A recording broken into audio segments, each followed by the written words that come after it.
So welcome back to the Healed Approach podcast, Holly. Thank you so much for having me back. You, I think, are the first guest I've had on twice.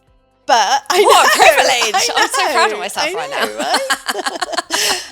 But I'm going to caveat that with, last time we did it online, didn't we? Yes. So you haven't been a guest since, we took the Healed Approach podcast, to a live studio. So thank you so much, but thank you so much for being here today, because I really, I'm really pleased that you did want to come on again, even though, we've done round one, but I think round one left lots of space for round two. Oh, yes. But let me just introduce you. So Holly Kattenhorn, do you want to just let people know who you are and where you're from, and then we can dive in? Yeah, that's fine. So I work for my family's company. I've worked for them 18 years now, which makes me feel really old.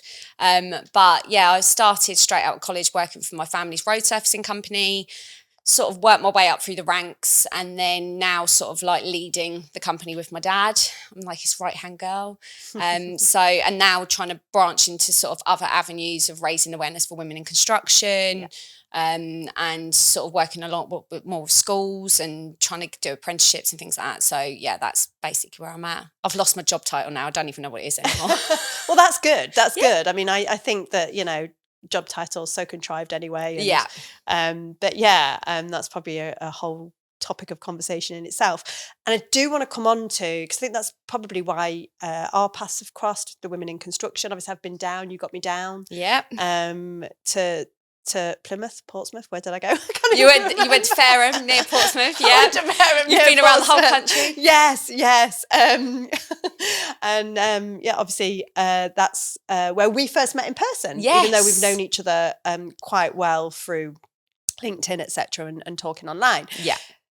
And so I do want to talk to you about some of that. But before I do, I want to talk to you about the more pressing situation that you've got right now of hurting your back. Yeah, the fact that I'm sat here now with 4 heat packs stuck to my back. Yeah. The dedication that I'm still here. Yeah, well, it's really interesting because I was thinking about our podcast last night, and I know you're a woman after my own heart. You kind of want to show women, girls, what can be done in the industry and how you don't have to sacrifice being a woman and being feminine, etc. And this was racking around in my head last night because I was like, I really want to, make sure that we get that through in the podcast. And then I get a message this morning from Holly saying, what are you wearing? I don't know what to wear. I've done my back in, exercising, trying to get skinny for a wedding. Yeah. And I just thought, do you know what? A brilliant kind of avenue to go down, because I think, you're smashing it. You're smashing it in what you're doing. I know it's not easy. I know you have challenges, but, you're really leading the way in terms of your industry, in terms of showing what is possible for women, but it doesn't come without its challenges and its pressures. And so, yeah, talk to me about that. Oh, yes. It was a very fun morning yesterday. I woke up and I was really exhausted because we had our first sort of like housewarming gathering at our house. Of course, my weekend off. Well. Yeah. So it's my weekend off from the kids. So we had a really late night and I thought, you don't miss a Monday. That's my motto. Never miss a Monday. So I dragged myself out of bed and I was on my final set of reps. And in my old house, I had a gym in the garden, which was ideal. It was like my little safe haven, went out there. Now I'm doing it in the living room whilst I wait for my gym to be done. And the kids come in, I'm trying to work out. They're like, Mum, can I have this? Mum, can you get me breakfast? And I'm like, I can't breathe. Leave me alone. This is my half an hour in the morning. If I don't get it done now, that's it. So yesterday I pushed myself on my last reps. And as I sort of went up to do a shoulder press, it pinged. And then I literally got bombarded with my children. I couldn't breathe. The pain was so bad. And then I'm calling my mum and dad, like, what do I do? I don't usually do this. And now I don't know what to do. And I'm worried about driving. And I've got to go to London tomorrow. And so I eventually got into the office, shut myself away, had about 3 hot water bottles just like behind my chair, trying to get on with my day. But yeah, so it's just the pain of trying to be, like I say, I'm trying to keep myself fit, not only for my wedding in like 7 months, 29 days, but also if I don't do it in the morning, I feel quite lethargic and I feel like my mental health already takes a knock. Before I even walk out that door, I feel like I've let myself down. And I feel like in my mid-30s now that I am the best shape I've ever been, even when I was a dancer when I was younger. it was always, I was quite skinny, but now I've got that definition and I've had 2 kids and I feel like I'm balling it. I have to keep that commitment up. But yeah, yesterday just knocked me out of the park and I was like, damn it. And I hear you totally. You know, I am like quite a lot older than you, but we'll not go down that route. But I also feel definitely a lot. I'm, you know, fitter, healthier, more energetic now in my 40s. But that's probably because I was on every diet bandwagon, and you know, obviously had my battles with anorexia as well in my 20s. So and my 30s. So you know, kind of all of that was going on as well. But I think, you know, for me, there's so many things that have come through for me when you're listening to you talk about that, in terms of, yes, there is obviously the importance of staying fit and healthy because it's really important for your mental and your physical health, 100%. But then there's that pressure there is a pressure to look a certain way.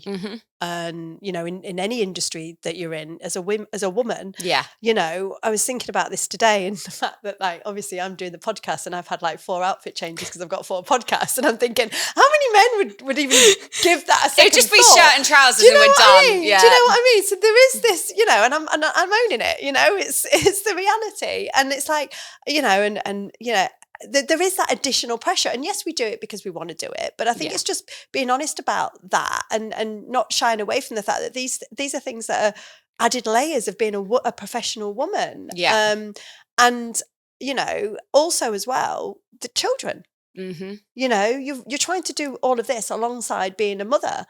And it takes its toll, and it's taken its toll on you yesterday and today. You know, and I just think it's really important that we do kind of talk more about these things, and that we are a little bit more compassionate and kind with ourselves, and not just with ourselves, but also as leaders in our industry. Because that's the thing, I don't think people realise that.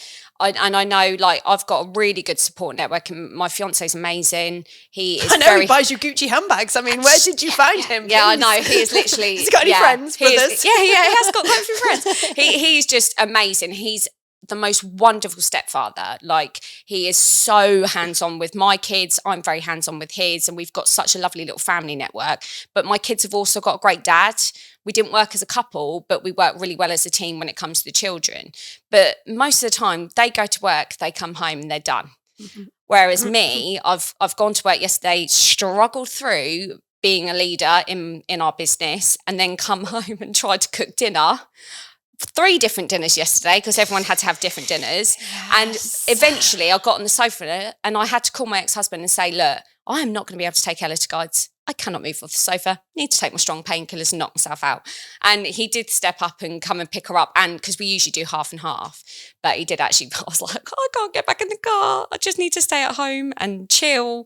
But yeah, it's just the way of the world. I think that's the thing, that as much as we are working women, we are also mums trying to juggle everything that comes with, especially when you've got teenage children. I think, like, as much as my kids are quite self-sufficient, there's a lot of other things that come with it, and you're sort of learning all the time of the next stages of the challenges that come with these lovely children that we produce. Do you know, and that's a really good point, like, you talk about teenage children. So I've got one teenager, one not one preteen, and I've had a realization recently, you know, that I definitely do feel like, not always, but over the last couple of years, I haven't been around enough for my kids. And do you know what? They're great, they're brilliant, and they have so much respect for what I'm doing.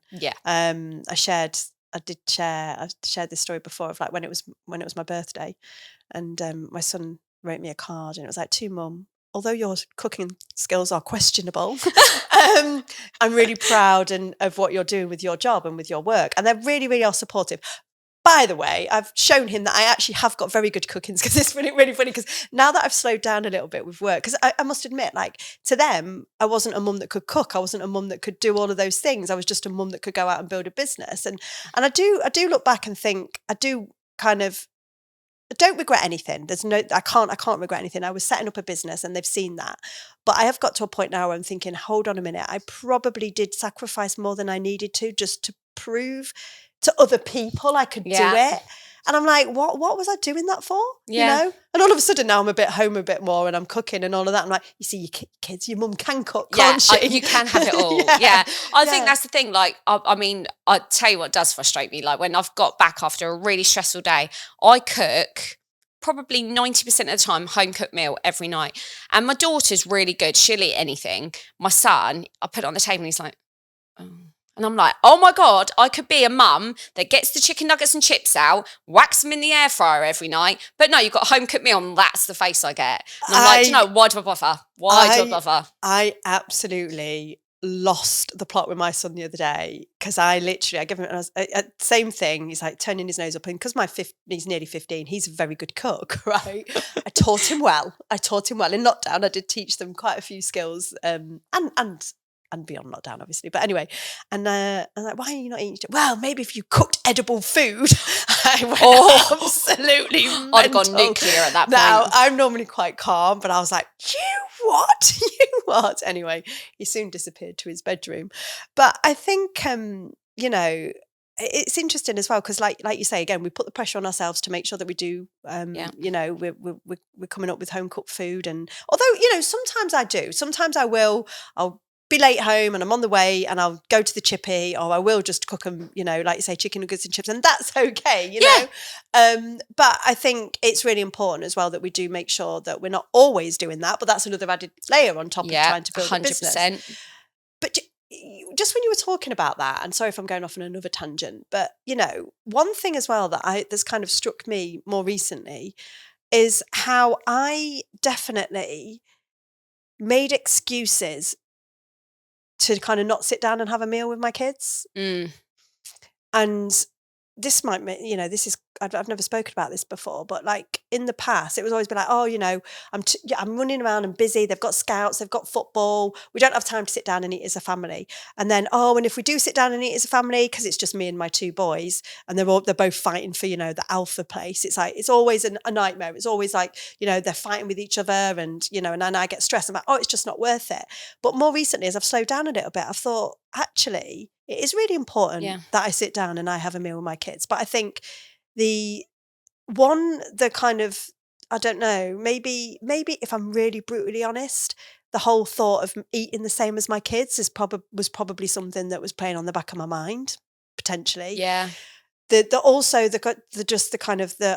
to have to deal with actually parenting them at the dinner table. But now I'm thinking, the more that you do it, though, the more that they're going to learn. And anyway, I guess what I'm trying to say here is I've realised how much I have sacrificed trying to be this this thing that I'm not. And I think that's really important to acknowledge that actually that was okay at the time. Yeah. But it's silly little things like the other day where we've moved into this new house. The main reason we moved is because we've got 4 children between us, and the girls have always shared, the younger girls. So now we're in a big 5-bedroom house. Every child's got their own lovely bedroom.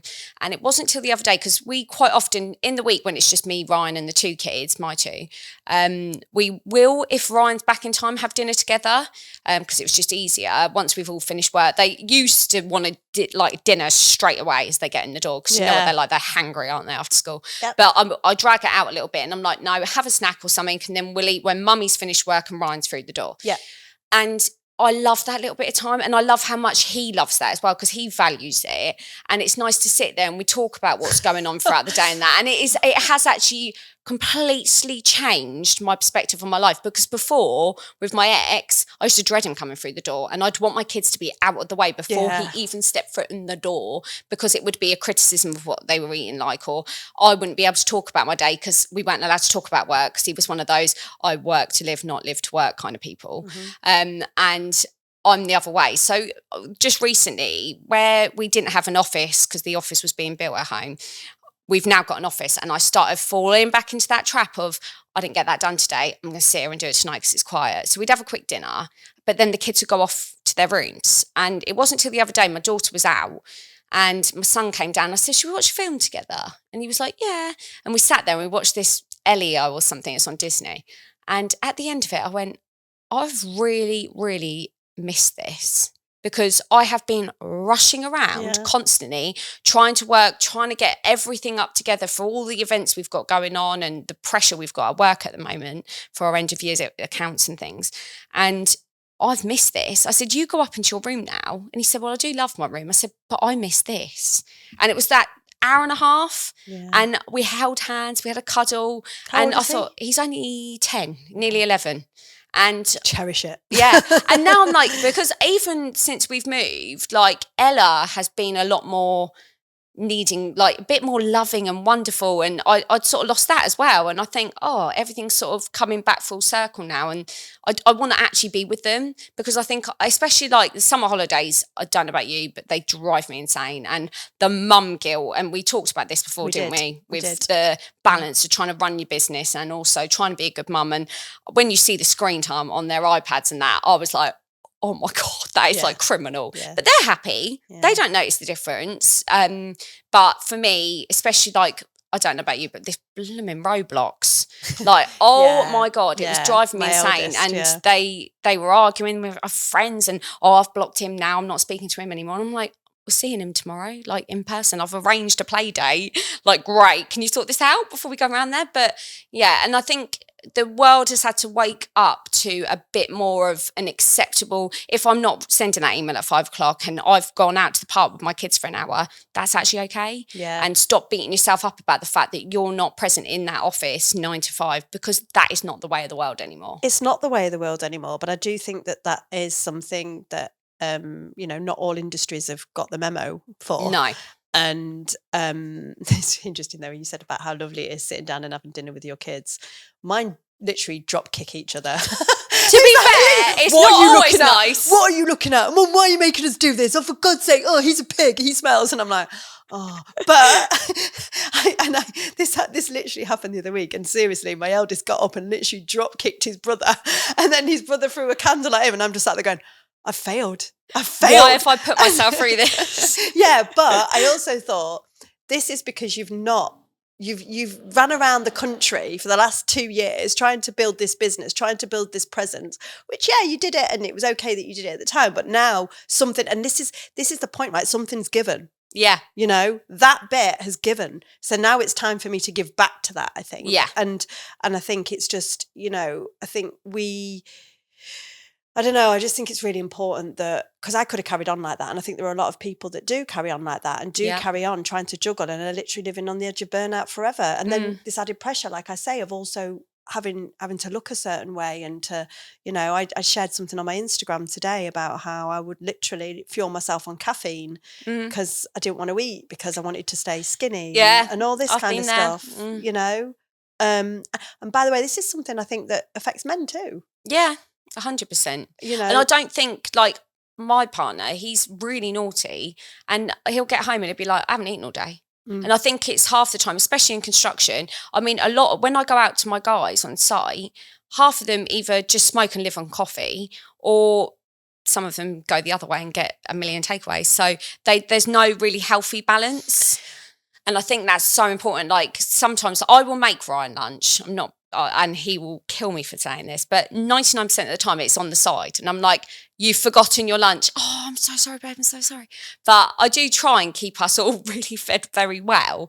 But sometimes, even me, I'll take lunch to work and either I won't want to eat it because I'll be worried about the calories, or I'll eat it and then someone will bring a cake in and then it goes all to pot. I think it's really important that we're honest about these things as well, because it all looks on the outside, we've all got it together. Yeah. And I talk a lot about my experiences with food, but there is still, no matter what, even when you have recovered from an eating disorder, you're still living in a society that judges you on how you look. So you can never get away from those thoughts, like, of, oh, should I be eating this, shouldn't I? But I think the reason I'm talking about this as well is that you just mentioned about the guys on site. And I think, and how people are skipping meals, living on caffeine, or having takeaways. And again, that's having another. And then we talk about culture. Yeah. And we talk about leadership. And we talk about, creating healthy workplaces. And how can we, expect to be able to do that when we're not even getting our own health and well-being in order, in check? Do you know what I mean? Yeah, 100%. And I think it's really important that we have these conversations, because in order to lead teams and to lead businesses and to future-proof businesses, we've got to be doing it for ourselves and our own health and well-being. Yeah, you've got to be that role model for yourself, haven't you, at the end of the day? Like, and I have tried, like, especially in the office. Like, I remember when we were really pushing the whole mental health and well-being thing, I started getting fruit in and healthy snacks into the office, because when I used to do a teams meeting, it was always packet biscuits or whatever, like packet donuts. And I thought, no, I'm going to start doing a weekly food shop and just getting some fruit and healthy snacks, which was then met with a lot of resistance from my grandparents, because they were like, what are you spending? Why are you spending this money? They don't care about you. Why do you care about them? And I'm like, you've got to change your mindset about everyone's out for your money, because actually they're all turning up here every day. They all want to be happy when they're here. So me buying a couple of packs of apples and a packet of banana might just help them, or taking them out for that one cup of coffee might cost me 10 quid, but actually that person has been made to feel valued when they've gone out, they've had my one-to-one time. It's away from the office, because I think that's really so important, by the way. Yeah. So important. And I really do think that now, because I've been a bit more flexible, if someone is going to be late because they've got the doctors and that, they're not going to be clock watched for exactly when they got back to their desk. I want my staff to think that they are valued and that their lives do matter, and there is a life outside of work. So I really try my hardest to make every one of them feel valued, because I think back in the day, I mean, I was scared to get it wrong 100%, especially with my grandparents, because they are my role models. Like, my granddad started from nothing, and I really want to make him proud. But actually, I now need him to be proud of me for the fact that I'm leading his company into a modern day of working. Absolutely. And you need to own that, Holly, you know, because I think that, you know, it's really important that we do stay true to the fact that, you know, to our values. And you've got values there that mean that actually, you know, I want to future-proof this business. I want to, you know, move into that, because if you don't, then, you know, it's either going to happen or it's not going to happen, you know. And I don't want to be left behind. You've got to be part of the change. And I say this all the time, you've got to be part of the change. But that does bring me on to, actually, nice little segue into kind of what you are doing around the younger generation, you know, bringing, you know, younger talent into the industry, or across. I mean, you may be bringing talent, you know, from other industries in as well. But I know that you've got an apprentice. Is that right? Have you just got the one? Yeah, at the moment. So years and years ago, we started down this apprenticeship route when I think the CITB were really trying to push it. This is going back a long time ago now. And funny enough, it ended up being 4 people that we knew. 2 of them are still with us. 2 of them aren't. They moved on to other roles. But now, so we started off doing a bit, because we're like quite a welcoming company. We've done quite a lot of work experience with kids that are obviously in school doing their work placements for like the 2 weeks. And I started with, my apprentice was actually someone that came to me for work experience and really impressed us with his hunger for getting into like the surveying side. And then his granddad at the time, that's sadly not with us now, he used to know my dad from darts, and sort of approached my dad and said, would you take him on as an apprentice? Then that became my job, because my dad was like, find an apprenticeship. In our area, it was really hard to find some sort of surveying apprenticeship. So we went down the construction manager route through Chichester College. And in the beginning, obviously, he was very hungry, fresh out of school and college. Well, he did 1 year at college. And he was only 17. And he came in very wet behind the ears. And obviously, I think it's very easy to expect someone to be like you were, because I was a very hungry person for work. I started as soon as my national insurance number came in. I went and worked for Boots while I was doing my GCSEs, then went into the company every single summer holidays, half term, whatever it was. I don't care what I was doing in there. I wanted that money in my bank. So I think I had to learn very quickly that not everyone's like me. And also that I think nowadays we mollycoddle our kids so much more than what we were when we were younger. Absolutely. So there is a lot more softness, and there's a lot of immaturity that's not been sort of worked out of them through school, all the way through to work. And for me, like back in the day, like it was college was the natural route. College, university, whatever it was, that was my natural progression. But now I'm so much more passionate about the apprenticeships. Because for me, why would you want to not work as well as be doing your education, getting these qualifications? I wish I'd have been clued up about apprentices when I went to Me university. too. But anyway, go on, carry on. But yeah, so when my apprentice came to me, we have had issues. There were times that he wasn't getting in on time, and he won't mind me saying this, but he was really hard work in the beginning, and I started losing a lot of faith in the apprenticeship because of the fact that I don't think there's a lot of support for employers out there. So they aren't getting the education of how that looks and what is expected. Even now, like I'm still learning about EPAs and things, and I'm trying to educate his boss on what is the next steps. I think he thought that the apprenticeship was done. And actually, I'm like, no, we've got the biggest bit now. We've got the endpoint assessment and we've got to support him through that. And it became a bit of an education for me as well. But I will say there's not as much help out there for employers and I think if there was and employers were given that support, especially by people like the CITB, I know our contact. Yeah, exactly. But I want that assistance. I think that is a really good avenue of where people like you are really beneficial, because I think employers could be put off by a lot of apprenticeships 100%. because of the fact that they see it as such a big problem, when actually with the right people involved, it could be seamless. Well, I think, love that. With the right people involved, it could be seamless. Love that. I think that needs to be my strap line. Absolutely. And I think, and it's not just the employers. See, that's where kind of, that's the kind of the plug that the gap that I'm trying to plug. I love that. Is that absolutely that. Employers don't always know how to engage with young people. Yeah. They don't know how to be, how to get the best out of them. They don't know how to create those relationships and that sense of belonging, because it is completely different to the way that it's they don't want to work or they don't want to do this. It's like, that's not necessarily the case. It's just that you need to break down some barriers to be able to engage that young person, find out what motivates them, get them to come out of their shell. You can't, engaging with young people is different now. You know what I mean? And that's kind of where I feel really, really passionate. And obviously with my experience of working with young people my whole life, I feel that that's, a real value that I can add to businesses. But it's also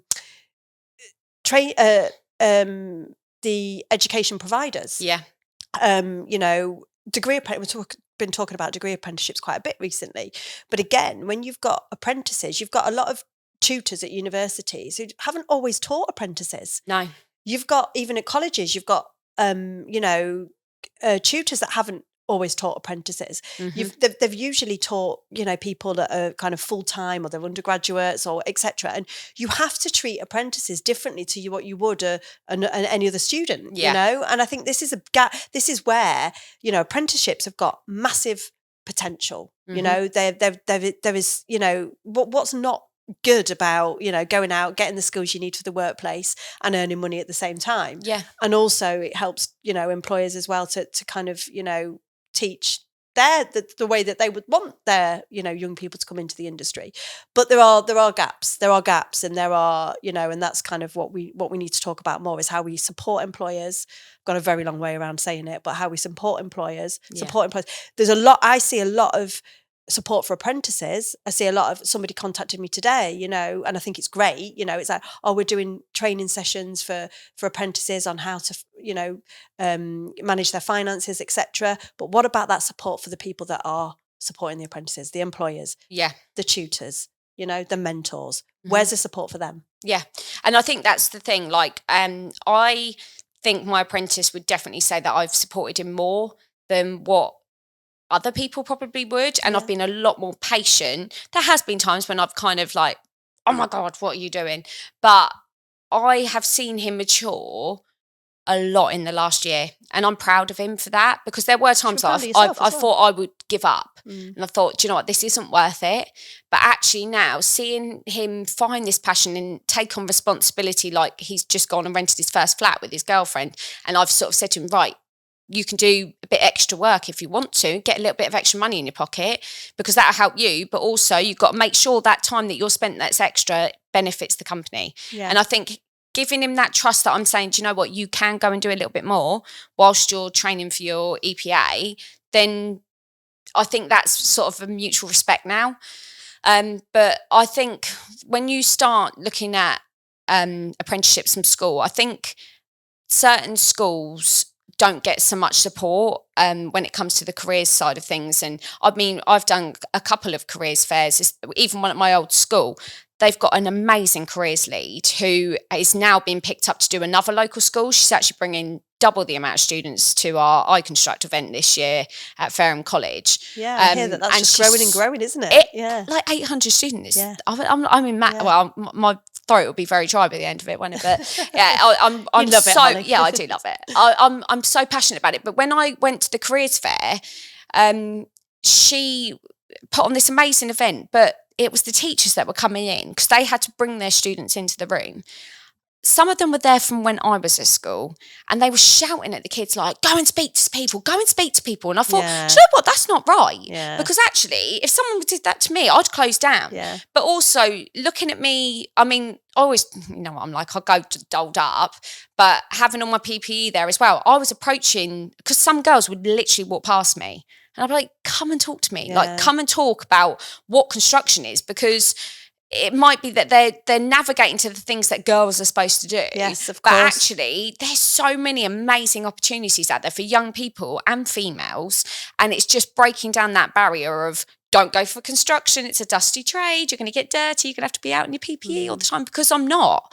I'm literally, I'm here with you today. But tomorrow, I'll be in my PPE out on site.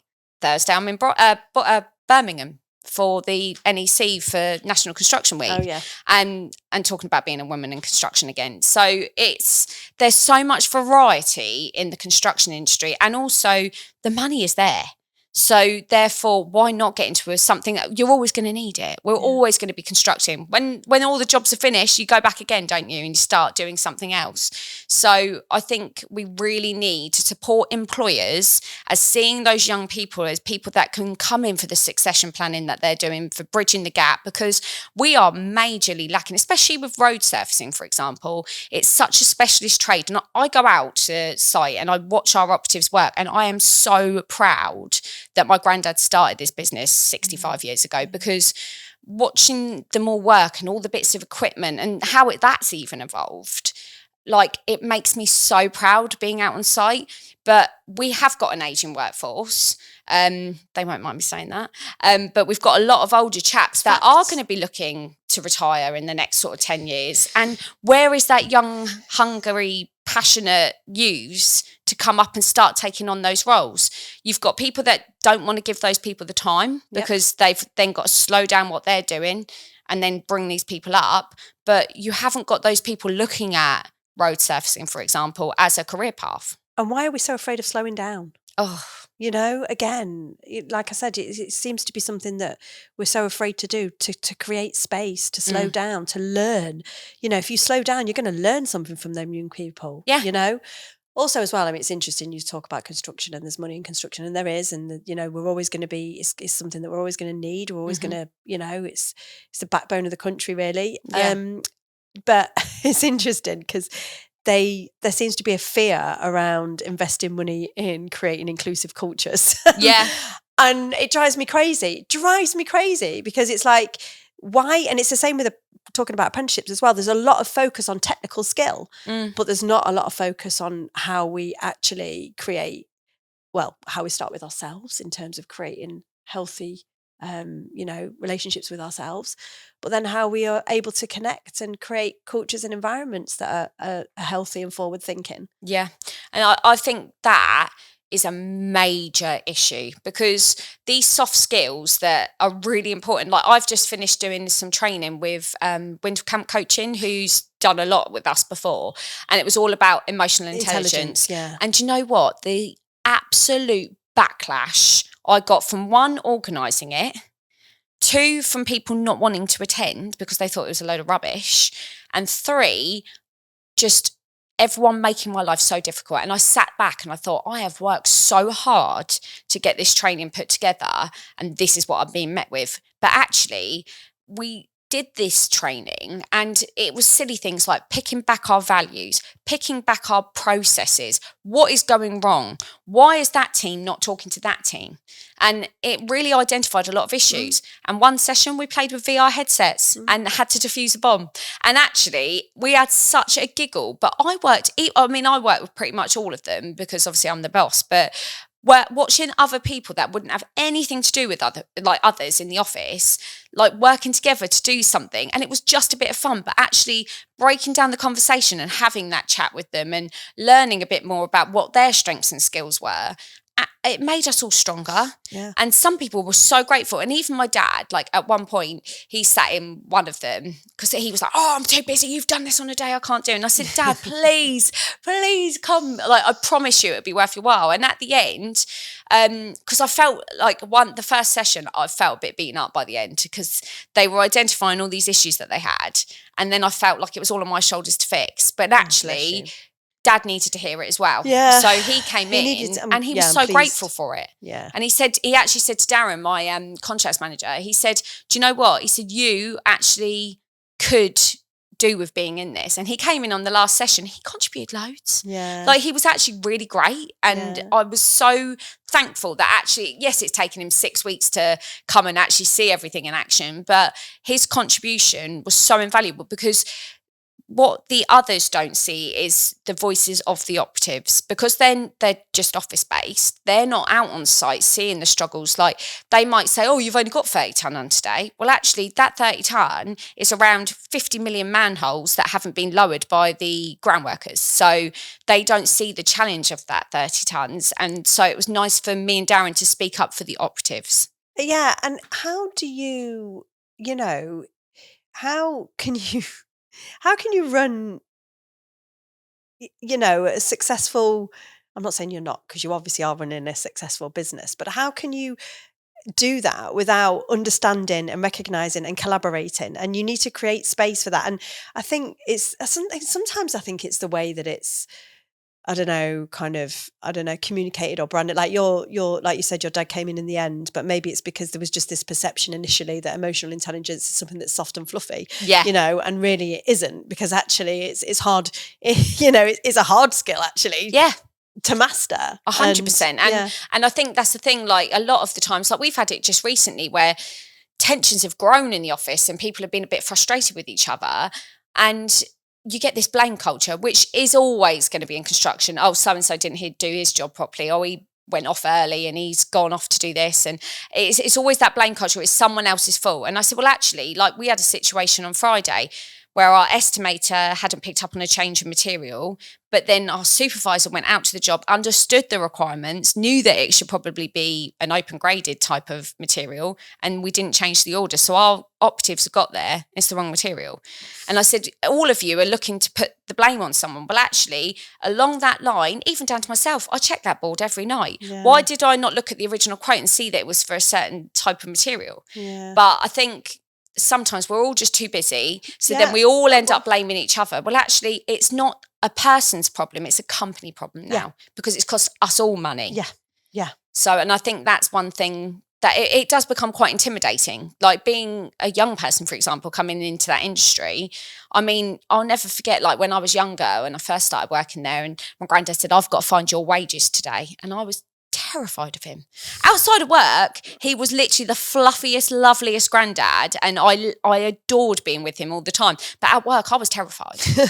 But he didn't get where he is today through being soft when he was building this place. Exactly. So, but it is funny now. Like when I do certain things, I'm like, no, you can't do it that way. You've got to do it this way. And he's only young or whatever. It's I can feel him like, but I'm a different boss to what he is. Yeah. And that's just because we've evolved over the years and we've got different times and there's different rules now. And hybrid working and flexible working, for example, they're not necessarily something that isn't, it's got to be allowed. Yeah. And people need that work-life balance. Yeah, it's interesting actually, because I think that it's almost like talking about exactly, you've got to embrace those things if you're going to attract younger talent, well, any talent actually, and to retain it.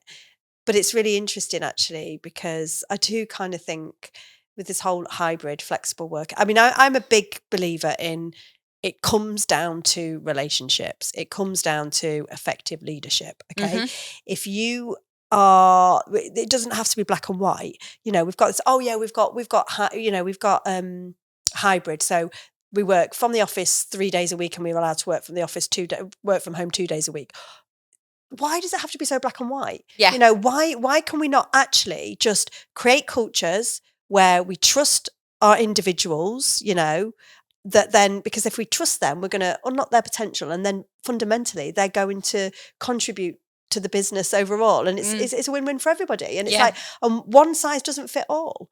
Having these set structures and this, you know, flexible, yes, but it should be about actually building trust and building relationships. And I think we've gone too far the other way of trying to make, you know, create this, and this is where we've created this divide, where I think actually hybrid working is in a lot of ways working against us in some ways. And it should just be, you know, there should always be space for people to be in the office and work with each other. It should be an expectation that you have to do that at some point if there is an office. Yeah. You know? But anyway, that's another conversation. But there needs to be flexibility as well. Yeah, 100%. And I think that it will always attract that younger talent, especially like when it comes to, I mean, I'm taking my apprentice to this iConstruct event in a couple of weeks, but he has got quite a lot to do. And he said, can I bring my laptop? I said, you can do whatever you want. Like, I'm giving you the space to come and do your off the job hours and do this with me. But actually, if you want to take your laptop and you want to do anything and I can help you, if I've got some downtime, I'll help you. Yeah. And it's about having that, making it an inclusive workplace where young people, women, whatever race, gender, like we can all work together for a better outcome, because it only benefits all of us. If we've got a great, happy working environment, everyone will want to come up through the ranks, and there will be new people wanting to come in the business. People will talk to their friends and be like, oh, you should come work for us. Yeah, exactly. And I'm my best friend's now working for us.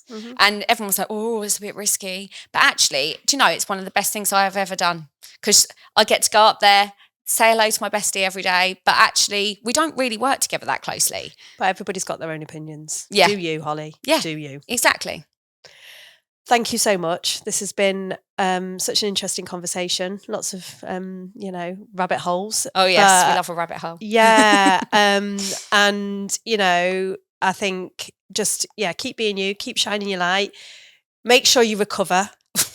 I've got a sports massage. Do not pray for Holly. Yeah, pray for Holly. Pray for Holly. If you're not recovered by Monday, you give him Monday, or you know, you don't want to damage yourself so much that you can't do any more exercise for the next 7 months with that wedding coming up. Oh yes. But yeah, thank you so much, Holly, for coming here today, and I look forward to continuing to watch your journey, and keep in touch and keep working together. Thank you so much. Thank you.